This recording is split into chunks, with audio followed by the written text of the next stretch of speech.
The Samsung Galaxy Z Flip 4 has to be one of the most interesting phones out there. But with all the price drops recently, we think it's one of the most fun flipping phones you can buy. Goedendag, we're DHRME. Dropping hardware reviews, most excellent. Alright guys, we've flipped the script on our last video where we talked about 7 things that we didn't like about the Galaxy Z Flip 4. And now we're going to talk about a few things that we absolutely love about the Z Flip 4. And it's not necessarily going to be the obvious ones which include all the flipping features, but we'll come to that in a bit. So the Z Flip 4, it has a very interesting form factor, and actually due to that form factor, or maybe despite it, there is no in-display fingerprint sensor. And you know what? We are crazy about this beautiful side fingerprint sensor. I have never cared for in-display fingerprint sensors, and this is something you basically use, I don't know, 20, 30, 40 times a day. So it needs to be really fast and responsive. And the side fingerprint sensor, here's a quick demo of how that works. Look, that's it, unlocked. It's just incredibly fast, and it's way better than all those Google Pixel 7 fingerprint sensors that you have and a bunch of phones that I have here lying around. It's even faster than Apple's Face ID unlock, although that is pretty good as well. So overall, I'm super happy. In fact, I don't want to go to an Ultra series simply because that fingerprint sensor is very annoying to me on a day-to-day basis. All right, enough about that. What else, and especially related to the flippiness, that is excellent about the Z Flip 4? Well, this is a phone that comes with 2 screens, and that's brilliant, isn't it? Because that second screen helps you get notification information, and you can change quick settings, you get some nice widgets. Yes, you get all of that with the Z Flip 4. But did you know there's a little hacky way where you can actually run a whole app on the Z Flip 4? It's called Cover Launcher, and essentially what you can do is you can set a number of apps over here, and I can actually hit YouTube, for example. And you can just authorize using a fingerprint, so you'll never have to open it up. And look, there's a little YouTube teeny weeny bit screen playing in here. Isn't that absolutely cool? So when you're in a meeting and people think you're, not necessarily checking your phone, you could still be checking your phone and watching YouTube videos with this little screen. Now, it's not ideal for all purposes, but I think it's fantastic that you can do this. It's not perfect because it's not Samsung first party authorized. But the fact that the fingerprint reader again is on the side, you can just unlock it and go crazy with those apps on the cover display. So this is definitely something that has elevated my use of the Z Flip 4. The third point I want to talk about is the Samsung ecosystem. We talk about ecosystems a lot in the context of Apple and how well they're doing it. I think very few people are talking about Samsung, and I think they really deserve credit. We review a lot of stuff on this channel, including smartwatches, phones, headphones, earbuds. And look at all these earbuds, they have a special integration with the Samsung phones. Now, I'm not necessarily a fan of walled gardens. I've grown up in an age where Web 2.0 was a thing and everything could talk to each other. And these big companies now want to kind of wall that in. But that philosophical discussion aside, I think Samsung does it very, very well. You get special integration and you get higher quality codecs with the Galaxy Buds 2 Pro on the Z Flip 4. So that's a really good thing. The sound is better noticeably on a Samsung than other Android phones. It is not a make or break difference, but you can notice a difference. Secondly, the watch, the Galaxy Watch 5 Pro that I have here. First of all, I love the Galaxy Watch 5 Pro. Stay subscribed for more information on this. We're going to do a roundup of best smartwatches that we have. We reviewed the Pixel Watch on this channel, and you notice that even things like bedtime modes are not synced across the watch and the phone, whereas with Samsung, I think they do that really well. If I turn my watch to bedtime, my phone is also on bedtime mode and it goes into black and white display. It's a really cool feature to have.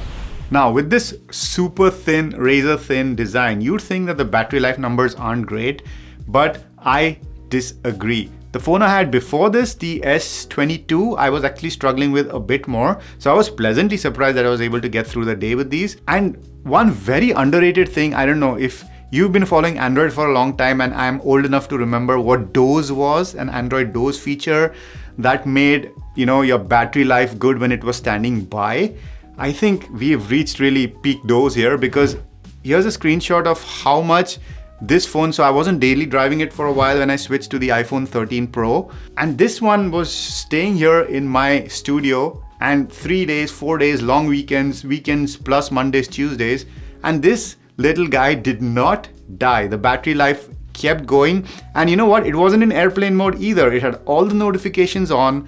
It was connected to Wi-Fi. It had Bluetooth connection because I was testing both watches as well. So this guy was doing really well, and it did not die. So if you're not using this for a long time, or if you're using it as a second phone, it's perfect in how it utilizes the battery, and I was pleasantly surprised. This seems like a pretty delicate phone with the hinges, and you know, I guess it is more delicate than a regular slab phone.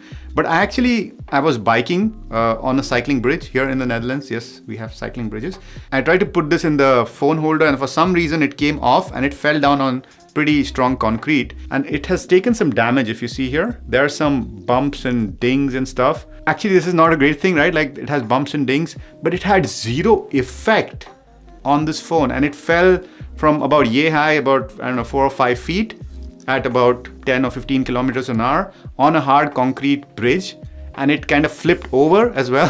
Flip, there's that pun again. And all it took was this little bit of surface damage. None of the components are, you know, damaged. The speakers are working, the USB-C port is working. So I was pleasantly surprised, and I don't recommend you do this, but if you do drop it, it does fall from a not very great height. It can survive, and I'm impressed that Samsung has managed to do that in terms of engineering. You know, the next point I really want to talk about this is because this is a Samsung phone, right? And doesn't have that telephoto camera. That was a gripe in our 7 reasons not to buy the Flip. But this one, the cameras are very good. I really like them. A lot of the videos we take, like this one, a lot of the videos we take on this channel are shot on the Galaxy Z Flip 4, and the cameras are that good. We haven't had anyone telling us, hey, your video quality seems a bit bad or it looks different, because I think the colors look really good. And even though I was not a big fan of Android for video, I think Samsung specifically and the Z Flip 4 as well are very good for video. All right, a selfie test with some good lighting, and we can also test the microphones while we're at it. Pop, pop, popsicle, ice, ice, icicle, test, test, testing, 1, 2, 3. And now with some backlighting. Pop, pop, popsicle, ice, ice, icicle, test, test, testing, 1, 2, 3. All right, time for a video stabilization test up the stairs with some mixed lighting. And here we are.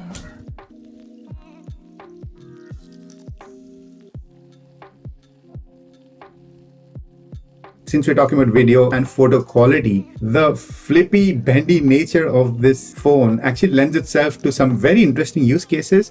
And you know what? I saw the advertising from Samsung in the beginning. I thought, you know what? Of course, they're going to advertise it. It reminded me of the Lenovo Yoga laptops, you know, the tent mode and all those weird angles which you never use.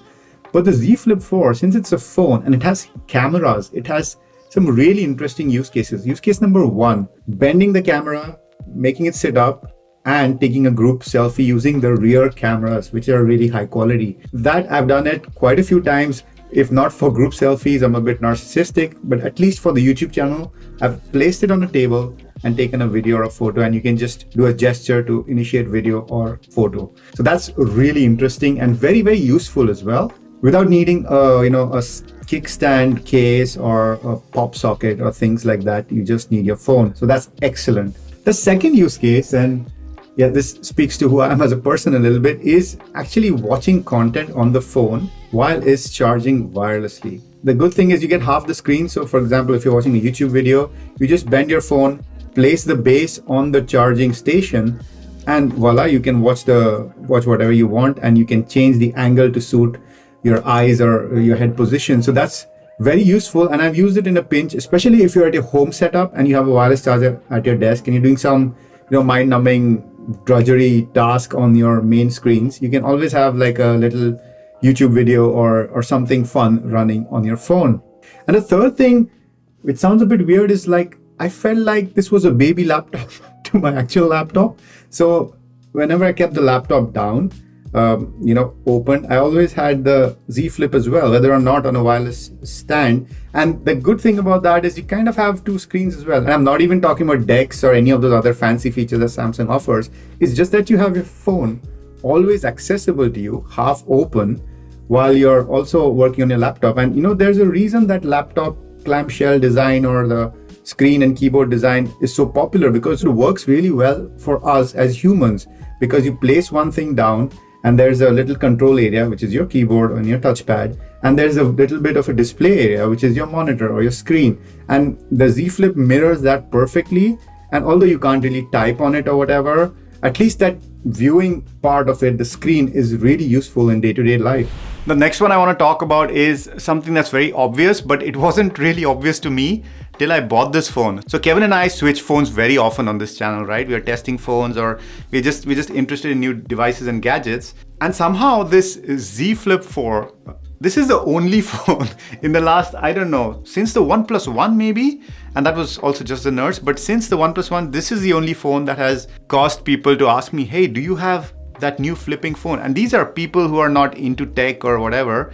This is something that gets you the most kind of comments and interest from non-tech people as well, because hey, I mean, it's a completely new form factor and it works really well. So the amount of attention you'll get for this is pretty high, and that may or may not be a good thing depending on who you are and where you are in your life. But I thought it was really interesting that a lot of people made comments on this. All right, going to the next one.